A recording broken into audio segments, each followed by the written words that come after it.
All right, guys, the NCAA tournament is pretty much upon us tomorrow night. We're going to start with the first four. We're less than 24 hours away. And then, of course, that continues on Wednesday night.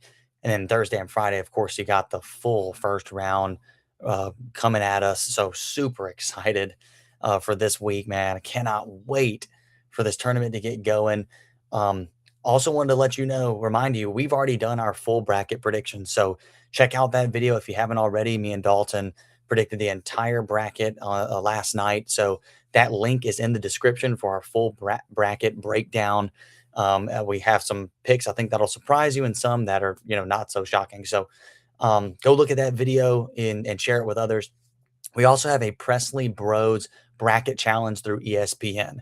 And Dalton throughout the challenge that we're going to uphold that if you subscribe to our channel and then enter our bracket challenge and win it, then we will give you $100. I know that's not maybe not a ton of money, but I mean $100 is $100. So if you have to be subscribed to the channel and you have to win the bracket challenge in order to win the $100. So if you want to join that bracket challenge, the link is also in the description for that as well. Hope you'll take us up on that and join in with us. Have some fun with these bracket games.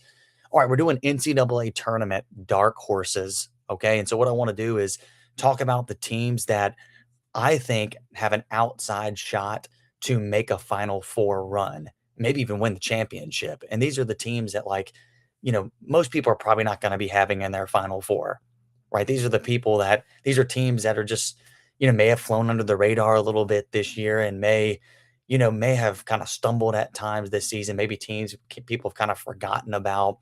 So these are, again, the dark horses, the teams that you're not really expecting to make it, but could absolutely do it if they piece some things together and if they get some, favorable matchups here, we know the first round matchups, of course, but down the line, sometimes, matchups work out really well for a team. So like these are the dark horses, right? The teams that kind of have an outside shot, at least I think they have an outside shot to make a Final Four if they can piece some things together. And so maybe you want to take this information and kind of run with it and help you or use it to help you with your bracket. Um, so I'm gonna give a dark horse from every major conference except for one, and I'll tell you which conference I'm not gonna choose a dark horse from here in a minute. But um, all these major conferences, I'm gonna give you one, and then I'm gonna give you one from kind of these smaller conferences, and then I'm gonna give you at the end my favorite dark horse to make a run in this NCAA tournament. All right, so let's start with the ACC. I bounce back and forth here between Louisville and Miami. Um, I ultimately went with Miami. Okay, and here's why I'm gonna go with Miami's because I think this team's got um some players that we've kind of forgotten about, like Trey Donaldson, who was at Michigan last year, at Auburn before that. But he's a really good player, averaging like 17 points a game. Um, for some reason, this is not showing up here on the brackets. Not here. It goes. All right, yeah. So, Trey Donaldson's a really, really good player, like averaging like 17 points a game. But they have Renal, who is another incredible player, like 18.8 points per game. They don't have a ton of really good wins this year, but I have to say this: they did beat Louisville and North Carolina. Those are two solid wins. But I just like the way that they play, and I kind of see them as a team. You see, they're here playing Missouri in the first round. I see them as a team that has kinda has a maybe like a chip on their shoulder, has something to prove just because, Miami was terrible last year and they bounced back this year and, they've made runs to the Final Four here in the last, 5 or so years. When they had Norchad O'Meara, I believe they made the Final Four, a few years back. But, like, I just like that this team and the way they play together. They have, again, some really solid players. 4 players average double digits, on this team. They're led by, again, Trey Donaldson and Malik Renau, I believe his name is Malik. But, really, really good players. I think, they can beat Missouri right there in this first round matchup here. I think Miami can absolutely beat Missouri. Now, I did pick Missouri to win in the bracket the other day, but I could see Miami easily winning this game. And then that matches you up with Purdue, most likely. And listen, Purdue, has been really, really good. And they won the Big Ten championship. Like they've been really good here the last, few games, but they've had stretches this season where they have struggled. And I think Miami can compete with them. And so you look at Miami's path and like you could end up running into, somebody obviously like Arizona. Um, and that would be really tough. But again, these are teams that have an outside shot, and I like the makeup of this team, and again led by some good players like Trey Donaldson and Renal, and good young coach. So I'm gonna go with Miami in the ACC. I think that they have an outside shot here. Okay, let's move on to the Big East. This is the league I do not have a dark horse for. There's only 3 teams from the Big East in UConn, St. John's, and Villanova. And guys, I just don't think you can consider really don't think you can consider UConn or St. John's as a dark horse. I mean, like, everybody knows about these teams and what they can do. Um, and people are picking these teams to go to the Final Four. I've seen already.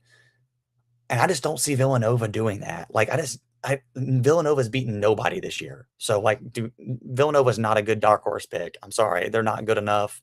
Kevin Willard, congrats for making it on your first year, but like, no, this team's just not that good. Okay, so we're gonna move on from the Big East. No, no, I'm dark horse there. Let's move on from the Big East and let's go into the Big Ten. Okay, and I listen. None of these top teams I think could be considered, you know, dark horses like Michigan, right? That they're obviously not a dark horse. Like people are picking them left and right. Like we're not gonna pick even Purdue, or Michigan State. These top teams, Illinois, these are not dark horses. Okay. You could see those teams making it. A lot of people do. Who I'm gonna pick here is I'm gonna pick Wisconsin, right? And I know that Wisconsin's kind of been on the map here. They're down here in I think the same region actually. Yeah. So Wisconsin here is a 5 seed.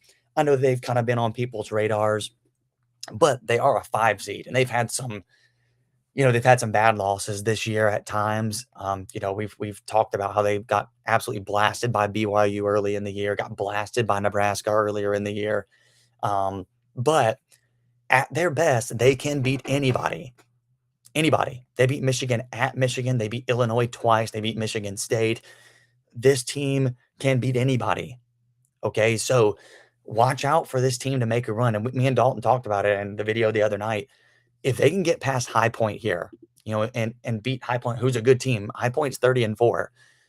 It's almost like Wisconsin, they play better when they're playing the better teams, and they play worse when they play the worst teams. Um, I don't know why that is, but if they can get past this High Point team, watch out. They can make a run here. So I do see a very tough matchup with potentially Arkansas here. Arkansas is a really good team with, you know, could be a star of the tournament, and Darius Acuff, I mean, just an absolute stud. So that could be a tough game, but Wisconsin proven they can stick with teams like Arizona. If you can beat Michigan at Michigan, you can play with Arkansas, you know.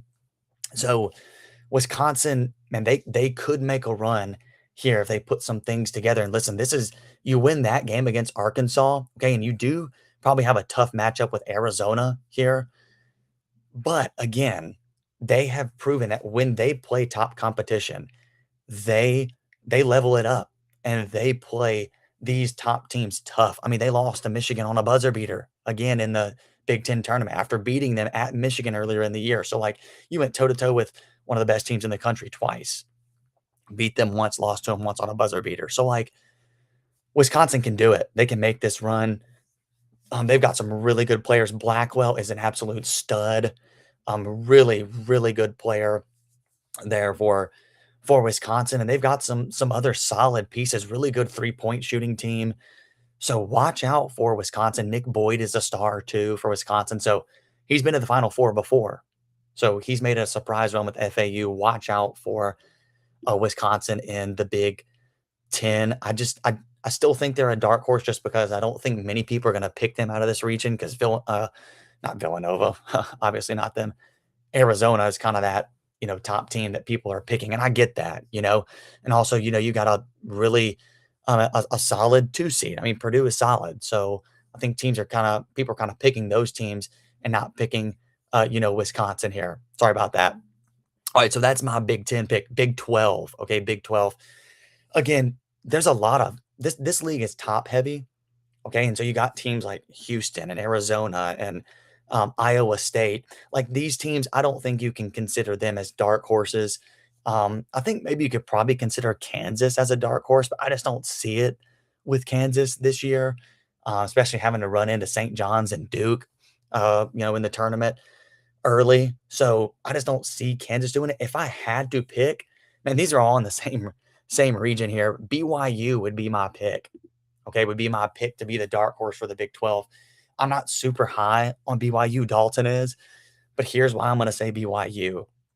Okay, this is why I think they could be a dark horse.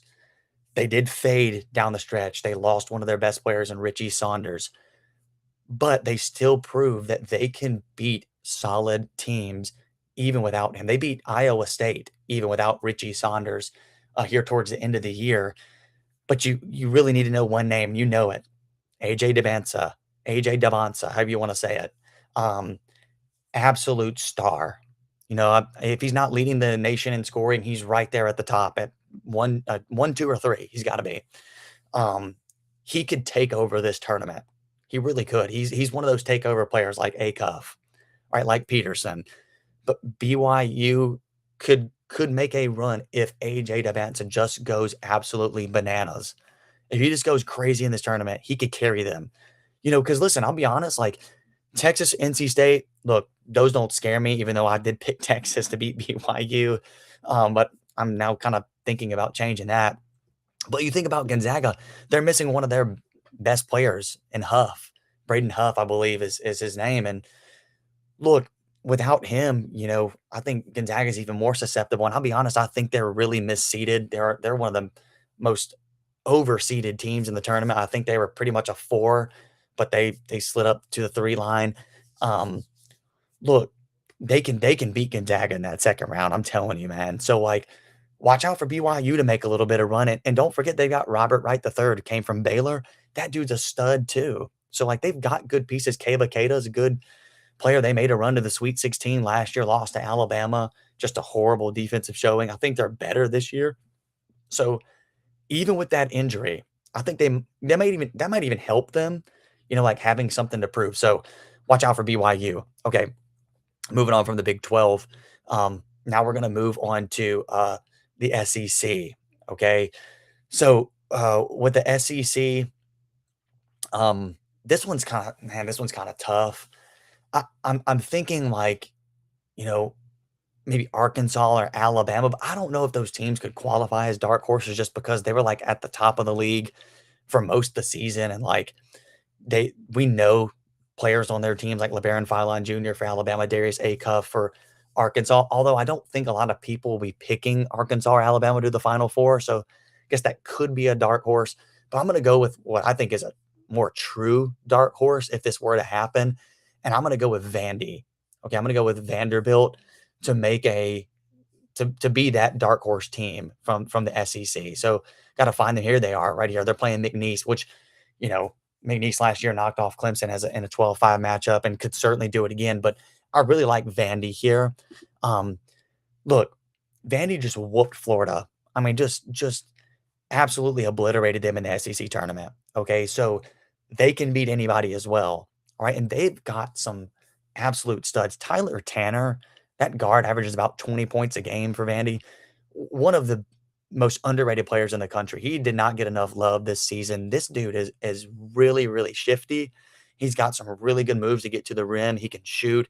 Really, really good player. They've got Duke Miles, who's a transfer from Oklahoma, and I think Troy before that. Really good player, solid player. You've got Okereke and Washington, some other really good players. So I think Vandy can make a run, and I think they were sorely misseeded after their run in the SEC tournament. Like they knocked down, Tennessee and Florida in the SEC tournament, on their way to their championship run. Um, Look, I think they could have been a 4 seed, even maybe a 3 seed, to be honest. So I think they're severely misseeded. And look, I picked Troy to actually upset Nebraska, but I could see Nebraska winning this game. But that doesn't scare me because if they can take down Florida, they can take down Nebraska. I mean, no offense to Nebraska, but Nebraska is not, I don't think, as good as Florida, and certainly down the stretch have not been. So I'm going to take, I think Vandy could do that and make that run. Now, yes, you would run into the one seed Florida, but you've already done that. You've already beaten them, and you handled them. You can do it again. So I think Vandy could be that, that dark horse Final Four candidate here. All right, so those are my, I guess, kind of major conference dark horses. Let me give you one that's outside of these major conferences. This is going to be a team from the American Conference, and that's South Florida here against Louisville in the first round. I'm going to take South Florida. Um, Look, this team's on a really, really impressive hot streak. Like I don't know what their win streak is, but they're on a really good uh, winning streak here. I think it's double in the double digits now. They won their conference. They have been on a heater lately. And Brian Hodgson is a former coach from Alabama, assistant coach. He's now leading South Florida. Really good coach. He was at Arkansas State, now at South Florida. Really good coach. They've got some really good players. They played Alabama pretty good earlier in the season. They did lose that game. Um, they don't have a ton of good wins, but like it makes me feel good that like they're coming in on this win streak and they're playing their best ball here, towards the end of the season. And so watch out for them against Louisville and to make a surprise run to a Final Four. And no, I know people would say, "Oh, South Florida could never do it," but nobody thought NC State would a couple years ago as an 11 seed. Right, NC State made the tournament only because they had like a buzzer beater in the ACC tournament to get in and to that championship game and win the ACC tournament, get the auto bid. No one thought, Loyola Chicago or VCU as 11 seeds would do it. South Florida is my team that could do it. Okay, because you know you can knock out Louisville. I know that would be a really tough matchup against Michigan State, especially with Tom Izzo. But again, if you're hot at the right time, I think South Florida could do it. So, um, and UConn, I think is to me one of the weakest two seed. I just don't trust UConn. So, look, that's my team to watch out for is South Florida as kind of that dark horse team.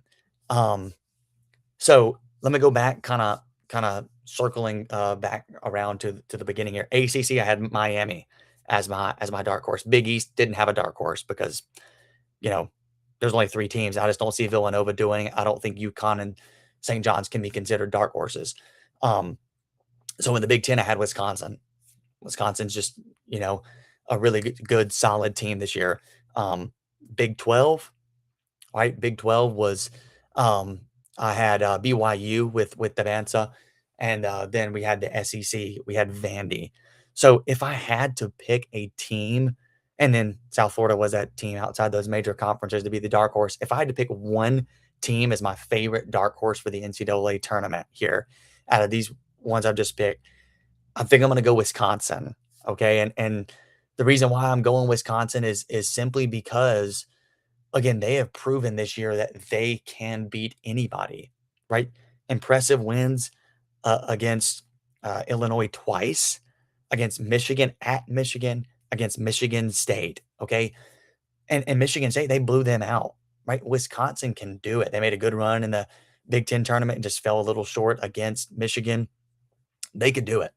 So I'm gonna take Wisconsin as kind of that dark horse team to make a run to the Final Four. I like Vandy too. I really do. So Vandy would be up there as well, but I think I would just give the nod to Wisconsin ever so slightly. So maybe this will help you out with your bracket if you're kind of looking for a dark horse team to put in your Final Four. I think something weird's going to happen this year, and a team nobody's really expecting is going to make it. So maybe it'll be one of these teams, maybe not. But